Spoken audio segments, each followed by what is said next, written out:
সকলকে জয় যিশু। শুভ সকাল বন্ধুরা। আজকের বাণী যোহন ৮ অধ্যায় পদ সংখ্যা ৩৬।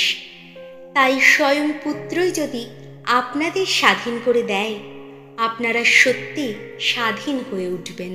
এই কথা যিশু বলেছিলেন সেই সব লোকেদের উদ্দেশ্যে যারা বাইরের নিয়মকানুন মানলেও ভিতরে ভিতরে পাপ, দাসত্ব আর আত্মিক শৃঙ্খলে বাধা ছিল। যিশু জানতেন শুধু নিয়ম মানলেই মুক্তি আসে না, সত্যিকারের মুক্তি আসে তাঁর থেকেই। আমরা অনেক সময় ভাবি বাইরের আচরণ ঠিক রাখলেই চলবে, কিন্তু আমাদের মন যদি রাগ, লোভ, অপরাধবোধ, হিংসা, আসক্তি এসব দাসত্বে আটকে থাকে, তবে কি সেটা মুক্ত জীবন? এই পদে যিশু যেন বলছেন, এসো, আমি তোমাকে সেই ভেতরের দাসত্ব থেকেও মুক্ত করব, যেন তুমি সত্যিকারের স্বাধীনতা অনুভব করো।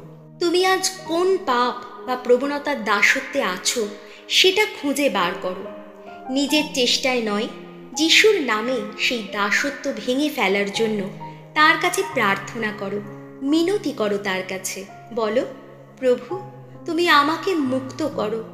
আমি আমার সমস্ত দাসত্ব তোমার কাছে দিয়ে দিচ্ছি। এসো প্রার্থনা করি।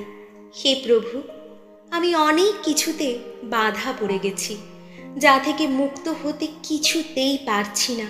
আমি শুধু বাইরে থেকে নয়, ভেতর থেকেও স্বাধীন হতে চাই। শুধু তোমার হতে চাই, পবিত্র হতে চাই। তুমি বলেছ তুমি মুক্তি দিতে পারো। আজ আমি তোমার কাছে এসেছি প্রভু, তোমার হাত ধরেছি। আমায় তুমি সত্যিকারের মুক্তি দাও প্রভু, সত্যিকারের মুক্তি দাও। এই সকল প্রার্থনা করি আমাদের প্রভু যীশু খ্রিস্টের নামে। আমেন।